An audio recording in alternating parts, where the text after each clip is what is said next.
Assalamualaikum warahmatullahi wabarakatuh. My name is Algiatul Fadilah, and this video is made for English for specific purposes, which is lectured by Mr. Dr. Abdul Shahid MPD. In English for specific purposes, specify can refer to language and to content. In terms of language, the course designer needs to consider to what extent particular examples of language in the ESP discipline they are unique to the field and to what extent particular forms and generic across all areas. Early course designers analyze target terms in lexicogrammar and use these as syllabus items in the beliefs that the grammar and vocabulary used are unique to the setting. However, there is general agreement that there is a large body of generic language knowledge. From an ESP perspective, the threshold level is confidence as a level at which specific language instruction can optimally commence. For example, most university presentational course in University Language Center start EAP at intermediate or upper intermediate level.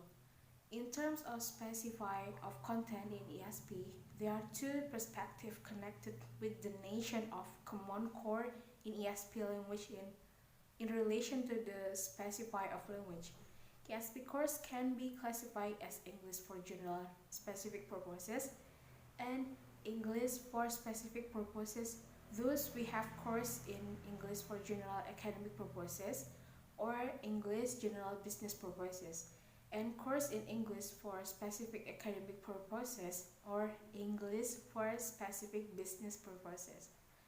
The level of generality is usually dictated by the homogeneity of the students and the resources available, such as materials, course designers, and specialized teachers. A general ESP course will be applicable to a much wider range of students and purposes, and it can use published material and be taught by ESP practitioners without subject expertise. And as the most specific and the continuum of specificity are content-based course taught in English, this has developed into an approach in its own right, labeled by some as content-based instruction and others content and language integrated learning, depending on the setting.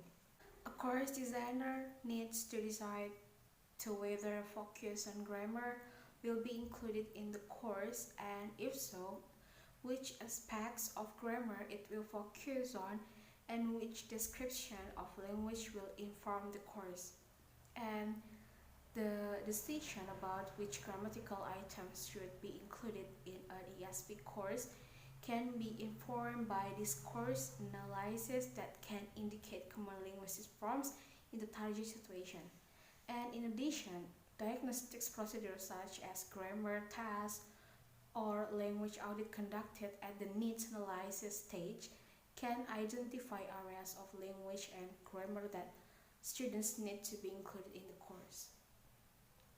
Perhaps the most significant is that students are often heterogeneous. Classes may be grouped according to job or academic discipline, in contrast to English general purposes course, where students are usually grouped according to language level. This means that students with varying levels of language skills may be in the same class.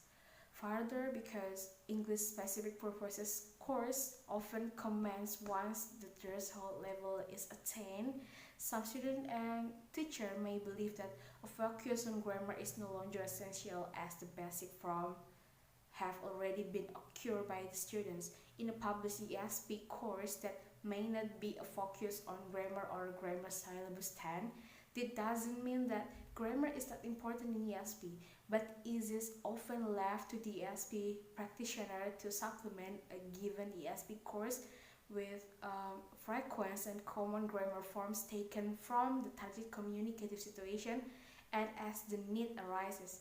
ESP function and notions in language. And in the latter part of the 20th century, which saw an emphasis of communicative language teaching, course designers focus less on grammar in favor of functions and nations.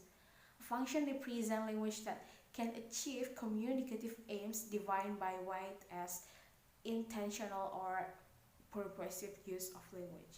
A focus on skills is central to ESP course design and often takes precedence over a focus on linguistic forms.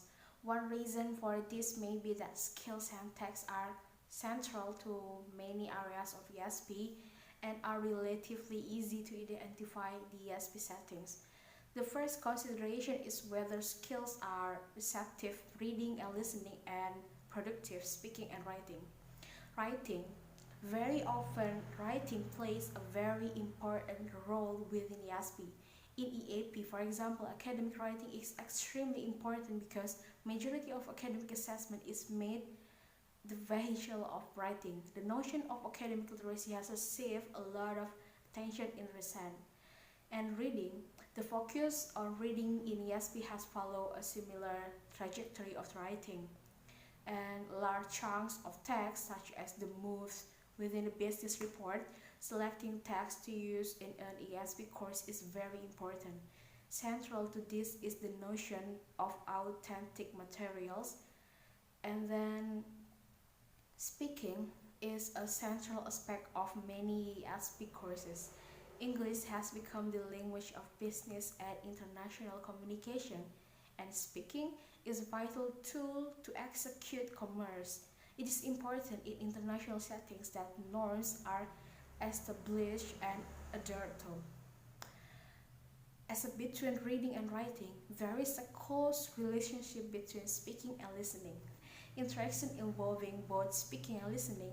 Listening can be one-way based on a monologue, as is the case with talks, presentation, lectures, or interactive or dialogic, as in the case with conversations, interviews, or discussions. Okay, I think that's all for my presentation. Thank you for watching. See you in the next video. Assalamualaikum warahmatullahi wabarakatuh. Bye bye.